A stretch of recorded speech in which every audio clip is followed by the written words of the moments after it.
Hello বন্ধুরা, Pamela সেসেলে সবাইকে স্বাগত। চলে এসেছি আজকে তোমাদের সামনে নতুন একটা রেসিপি নিয়ে, নিরামিষ আলুর দম।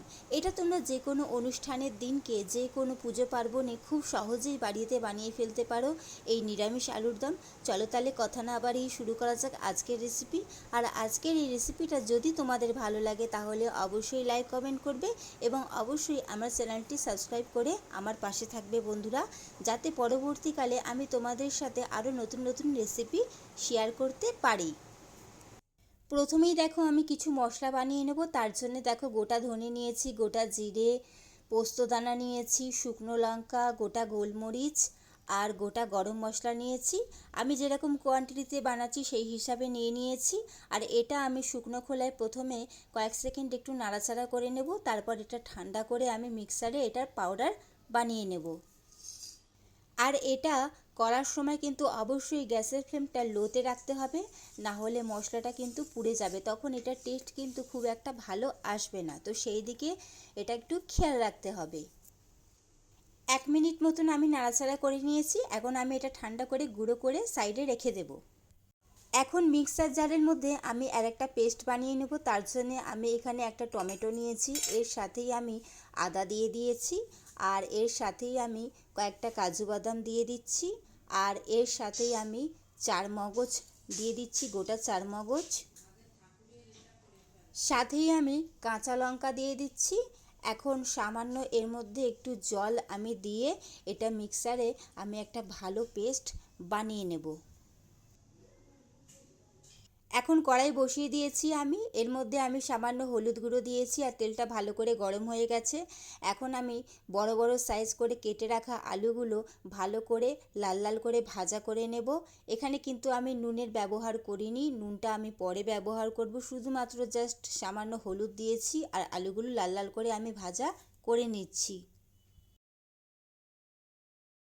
আলুগুলো দেখো লাল লাল করে আমি ভাজা করে নিয়েছি।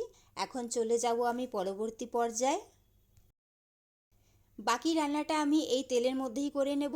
তো এখন প্রথমেই আমি একটা ছোট টমেটো কুচি করে রেখেছিলাম সেটা দিয়ে দিলাম, আর টমেটোটা একটু নরম হওয়া অবধি আমি একটু নাড়াচাড়া করে নেব।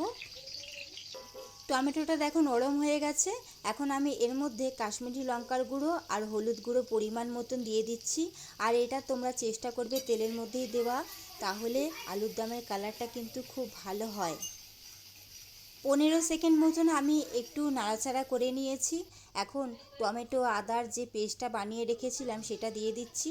আর এখানে আমি টমেটোটা দুভাবে ইউজ করেছি, একটা বেটে আর একটা কিন্তু তেলের মধ্যে দিয়ে। এখন এটা ভালো করে কষিয়ে নিতে হবে, যতক্ষণ না মশলাটা ভালো করে কষে তেল ছাড়ে ততক্ষণ এটা কন্টিনিউ কিন্তু নাড়াচাড়া করে যেতে হবে, কারণ এর মধ্যে কাজু বাদাম দেওয়া আছে। এখন আমি এর মধ্যে পরিমাণ মতন নুন দিয়ে দিচ্ছি, কারণ এর আগে কিন্তু আমি নুনের ব্যবহারটা করিনি। দেখতেই পাচ্ছ তোমরা মশলা থেকে তেল ছাড়া শুরু করে দিয়েছে। এটা আরেকটু ভালো করে একদম কষিয়ে নিতে হবে। দেখো মশলাটা কি সুন্দর কষে গেছে, তেল ছেড়ে দিয়েছে। আমি আরও 1 মিনিট এটা আরেকটু কষিয়ে নেব।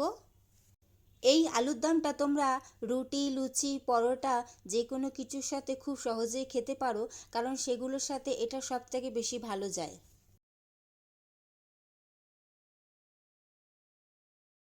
সমস্ত মশলাটা দেখো সুন্দরভাবে কষানো হয়ে গেছে।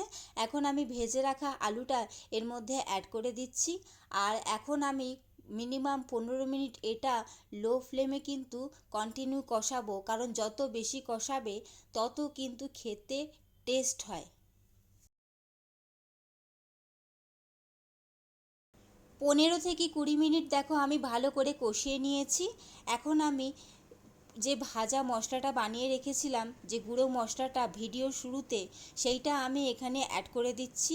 আর আমি এখানে 2 থেকে 3 চামচ মতন অ্যাড করে দিয়েছি।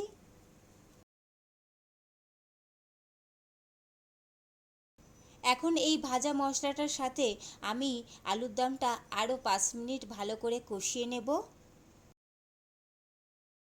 5 মিনিট দেখো আমি ভালো করে কষিয়ে নিয়েছি। এখন আমি এর মধ্যে মিক্সারের বাটি ধোয়া জল দিয়ে দিচ্ছি। আর যতটা আলু সেই হিসাবে আমি জল দিয়ে দিয়েছি, কারণ যেহেতু কাজু বাদাম দেওয়া আছে তো প্রায় থেকে থেকে কিন্তু এটা শুকিয়ে যাবে। এখন আমি এটা ভালো করে সেদ্ধ করে নেব ঢাকা দিয়ে।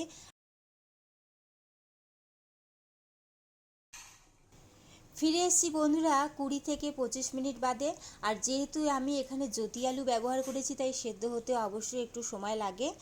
আর এখন নামানোর আগে আমি একটু ধনেপাতা কুচি ওপর থেকে ছড়িয়ে দিচ্ছি, আর সাথেই একটু চিনি দিয়ে দিচ্ছি যেহেতু নিরামিষ আলুর দম। আর এর সাথেই আমি একটু ঘি দিয়ে দিচ্ছি।